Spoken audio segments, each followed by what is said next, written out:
আসসালামু আলাইকুম। এখন দেখবেন সংবাদ শিরোনাম। ডিসি নয়, ইসি কর্মকর্তাদের রিটার্নিং অফিসার করার প্রস্তাব বিএনপির। জামায়াত চায় লেভেল প্লেইং ফিল্ড। আচরণবিধি প্রয়োগের সক্ষমতা নিয়ে প্রশ্ন এনসিপির। শেখ হাসিনার রায়ের গুরুত্ব কমিয়ে দেওয়ার অপচেষ্টা চলছে অভিযোগ মির্জা ফখরুলের। বললেন, ব্যর্থ রাষ্ট্র হতে না চাইলে ফিরতে হবে গণতন্ত্রের পথে। ফেব্রুয়ারি নির্বাচন শান্তিপূর্ণ এবং উৎসবমুখর করতে সশস্ত্র বাহিনীর সহযোগিতা চাইলেন প্রধান উপদেষ্টা। ডিএসসিএসসির গ্রাজুয়েটদের মাঝে সনদ বিতরণ। যুবদল নেতা কিবরিয়া কিলিং মিশনে থাকা 2 সন্ত্রাসী গ্রেপ্তার। আধিপত্য এবং রাজনৈতিক কোন্দলের জেরে হত্যাকাণ্ড বলছে র্যাব। আশুলিয়া থানার সামনে গুলি করে হত্যার পর মরদেহ পুড়িয়ে দেন ওসি সাইয়েদ সহ 2 পুলিশ কর্মকর্তা। ট্রাইব্যুনালে রাজসাক্ষী আফজালুলের জবানবন্দি। জ্বালানি সংকটের কারণে সক্ষমতা হারাচ্ছে রফতানি খাত। হুমকির মুখে বিনিয়োগ এবং কর্মসংস্থান। আধুনিক নীতিমালা দরকার বলছেন বিশেষজ্ঞরা। এতক্ষণ শুনছিলেন সংবাদ শিরোনাম, এখন দেখবেন বিস্তারিত। ডিসি নয়, ইসি কর্মকর্তাদের রিটার্নিং অফিসার করার প্রস্তাব দিয়েছে বিএনপি। বিকেলে নির্বাচন কমিশনের সাথে সংলাপে এই মত দেয় দলটি। এর আগে সকালে লেভেল প্লেইং ফিল্ড নিশ্চিতের দাবি জানিয়েছে জামায়াত ইসলামী। ইসির সক্ষমতা নিয়ে প্রশ্ন করেছে এনসিপি। সমাপনী বক্তব্যে সিইসি বলেন, আইন হওয়ার আগ পর্যন্ত গণভোট করা সম্ভব নয়। নির্বাচন সুষ্ঠু, শান্তিপূর্ণ ও গ্রহণযোগ্য করতে রাজনৈতিক দলগুলোর সাথে ইসির সংলাপ। চতুর্থ দিনে বিকেলে বিএনপি সহ 6টি দলের সাথে সংলাপে বসে নির্বাচন কমিশন। নির্বাচনে অংশ নিয়ে যারা শেখ হাসিনাকে ফ্যাসিস্ট বানাতে সহযোগিতা করেছে, এরা প্রত্যেকে অপরাধী। বর্তমান নির্বাচন কমিশনকে স্বচ্ছ, সৎ এবং অনেক দুর্বল মনে হয়। যারা নারী রাজনীতিবিদ রয়েছেন, ওনারাও কিন্তু টার্গেটেড ভাবে এই ধরনের অপপ্রচার এবং হেনস্থার শিকার হচ্ছেন। বিএনপির স্থায়ী কমিটির সদস্য ডক্টর মঈন খান বলেন, আচরণবিধি মেনেই নির্বাচন করবে বিএনপি। তবে অঙ্গীকারনামায় শাস্তির বিধান স্পষ্ট নয় বলে উল্লেখ করেন তিনি। আপনারা একবার সাহস করে এই সিদ্ধান্তটা নেন যে রিটার্নিং অফিসার আপনাদের নির্বাচন কমিশন থেকে থাকবে, অ্যাসিস্ট্যান্ট রিটার্নিং অফিসার আপনাদের নির্বাচন কমিশনে ডেডিকেটেড লোকেরা হবে। এই একটা সিদ্ধান্তের মাধ্যমে বাংলাদেশের রাজনীতিতে গুণগত পরিবর্তন আসবে। মানবতা বিরোধী অপরাধে শেখ হাসিনার মামলার রায়ের গুরুত্ব কমিয়ে দিয়ে ভিন্ন খাতে দৃষ্টি ফিরিয়ে নিতে একটি মহল সচেতনভাবে অপচেষ্টা করছে। 24-এর গণঅভ্যুত্থানে বিএনপি বইয়ের মোড়ক উন্মোচন অনুষ্ঠানে মন্তব্য করেন বিএনপির মহাসচিব মির্জা ফখরুল ইসলাম আলমগীর। বলেন, কেউ যদি এককভাবে সংস্কারের কৃতিত্ব দাবি করেন, সেটা শুধুই সংকীর্ণ মানসিকতার প্রকাশ। রাজধানীর একটি হোটেলে 24-এর গণঅভ্যুত্থানে বিএনপি শীর্ষক বইয়ের মোড়ক উন্মোচন ও ডকুমেন্টারি প্রদর্শনী অনুষ্ঠান। এতে যোগ দেন দলটির মহাসচিব, স্থায়ী কমিটির সদস্য সহ যুগপথ আন্দোলনের সঙ্গী রাজনৈতিক দলের নেতারা। আলোচনায় বিএনপি নেতারা বলেন, দেশ কঠিন সময় পার করছে। এই পরিস্থিতি থেকে উত্তরণে দলকে ঐক্যবদ্ধ থাকতে হবে।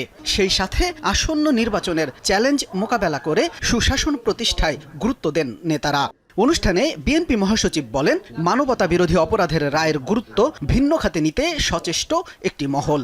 সংস্কার নিয়ে বিএনপিকে ভিন্নভাবে চিত্রায়নের চেষ্টা মেনে নেওয়া হবে না। ফ্যাসিস্ট হাসিনার মানবতা বিরোধী অপরাধের জন্য রায় দেওয়া হচ্ছে কোর্টে, অন্যদিকে দেখি একটা মব ভায়োলেন্স চলছে। এটা কিসের আলামত আমি জানি না। আমি তো মনে করি যে ওই রায়ের যে গুরুত্ব, সেটাকে কমিয়ে দেওয়ার জন্য একটা বিশেষ মহল ভিন্ন খাতে বিশ্ব দৃষ্টিকে নেওয়ার জন্য এই কাজগুলো করে বন্ধুগণ। আগামী জাতীয় সংসদ নির্বাচন সুষ্ঠু এবং উৎসব মুখর করতে সেনাবাহিনীর সহযোগিতা কামনা করলেন প্রধান উপদেষ্টা ডক্টর মোহাম্মদ ইউনূস। প্রশংসা করলেন গণ অভ্যুত্থান পরবর্তী সংকট উত্তরণে সেনাবাহিনীর ভূমিকার। সকালে ডিফেন্স সার্ভিসেস কমান্ড এবং স্টাফ কলেজের কোর্স 2025-এর গ্রাজুয়েশন সেরেমনিতে এসব কথা বলেন তিনি। কোর্স সম্পন্নকারী অফিসারদের অর্জিত জ্ঞান এবং অভিজ্ঞতা কাজে লাগিয়ে দেশ ও জাতির কল্যাণে ভূমিকা রাখার আহ্বান জানান ডক্টর ইউনূস। বাংলাদেশ ছাড়াও এবছর ডিএসসিএসসি কোর্সে অংশ নেন চীন, তুরস্ক, ভারত, পাকিস্তান সহ 24 দেশের 311 জন সামরিক কর্মকর্তা। সামরিক বাহিনী কমান্ড ও স্টাফ কলেজ কোর্স 2025 গ্রাজুয়েশন সনদ বিতরণ অনুষ্ঠান। এতে যোগ দেন বাংলাদেশ সহ বিভিন্ন দেশের সামরিক বাহিনীর কর্মকর্তা ও ঢাকায় নিযুক্ত বিভিন্ন দেশের রাষ্ট্রদূত। সকালে মিরপুর সেনানিবাসে ডিফেন্স সার্ভিসেস কমান্ড ও স্টাফ কলেজ অডিটোরিয়ামে আয়োজিত গ্রাজুয়েশন সেরেমনিতে যোগ দেন প্রধান উপদেষ্টা ডক্টর মোহাম্মদ ইউনূস। এ সময় কোর্স সম্পন্নকারী অফিসারদের হাতে সনদ তুলে দেন তিনি। সংশ্লিষ্ট কর্মকর্তাদের শুভেচ্ছা জানিয়ে ডক্টর ইউনূস বলেন, ফেব্রুয়ারির নির্বাচনকে সুষ্ঠু, উৎসবমুখর ও আনন্দময় করতে সেনাবাহিনীর সহযোগিতা প্রয়োজন। আধিপত্য বিস্তার এবং রাজনৈতিক কোন্দলের জের ধরে হত্যা করা হয়েছে পল্লবীর যুবদল নেতা গোলাম কিবরিয়াকে। মিরপুরে আন্ডারওয়ার্ল্ডের কথিত 4 স্টার গ্রুপ এই হত্যাকাণ্ডে জড়িত বলে ধারণা র্যাবের। হত্যার অন্যতম হোতা পাতা সোহেল সহ 2 জনকে গ্রেপ্তারের পর এমন তথ্য জানিয়েছেন র্যাব 4-এর অধিনায়ক lieutenant colonel Mohammad Mahbub Alam. 17 November এভাবেই গুলি করে হত্যা করা হয় পল্লবী থানা যুব দলের সদস্য সচিব গোলাম কিবরিয়াকে। সিসি ফুটেজে দেখা যায় 3 জন শুটার কিলিং মিশনে সরাসরি অংশ নিয়েছে। খুনের পর পালিয়ে যাওয়ার সময় এক কিলারকে আটক করে এলাকাবাসী। একদিন পর মঙ্গলবার পল্লবী থানায় হত্যা মামলা করেন কিবরিয়ার স্ত্রী। আশুলিয়ার বিরুলিয়া থেকে মনির হোসেন ওরফে সোহেল ওরফে পাতা সোহেলকে গ্রেপ্তার করে র্যাব 4।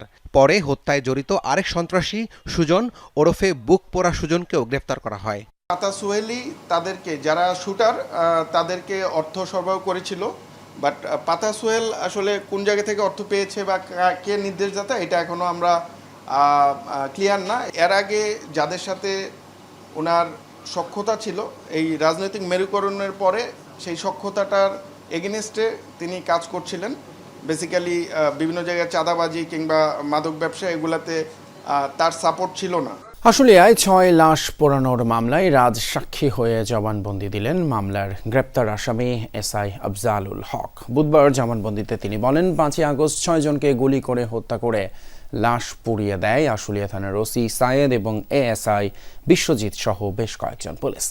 বিবেকের তাড়নায় রাজসাক্ষী হয়েছেন বলে ট্রাইব্যুনালকে জানিয়েছেন তিনি। 5 আগস্ট শেখ হাসিনা পদত্যাগ করে ভারতে পালিয়ে যাওয়ার পর দেশের অন্যান্য স্থানের মতো বিজয় মিছিলে অংশ নেয় আশুলিয়ার ছাত্র জনতা। মিছিল নিয়ে থানার সামনে গেলেই তাদের লক্ষ্য করে গুলি ছুড়ে পুলিশ। নিহত হন 6 জন, পরে তাদের ভ্যানে তুলে পুড়িয়ে দেওয়া হয়। বুধবার এই মামলায় গ্রেফতার এক আসামি পুলিশের সাব ইন্সপেক্টর আফজালুল হক ঘটনার আদ্যপ্রান্ত তুলে ধরে জবানবন্দি দেন ট্রাইব্যুনালে।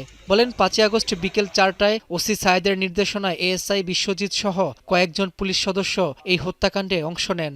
তিনি ঘটনাস্থলে উপস্থিত ছিলেন, কিছু ঘটনা দেখেছেন এবং তিনি যে ঘটনার বর্ণনা, অর্থাৎ লাশ পোড়ানোর আগের বর্ণনাটা সম্পূর্ণ দিয়েছেন। কে গুলি করেছেন, কিভাবে গুলি করা হয়েছে, কে ডিপ্লয়েড করেছেন, কমান্ড রেসপন্সিবিলিটিতে যারা ছিলেন, অরিজিনাল একজন পারপিটেটরের নাম বলেছেন। নতুন কেন্দ্র গড়ে তোলা না গেলে 2030 সালের মধ্যে চরম আকার ধারণ করবে বিদ্যুৎ সংকট। সমস্যা সমাধানে এখনই কার্যকর উদ্যোগ নেওয়া দরকার।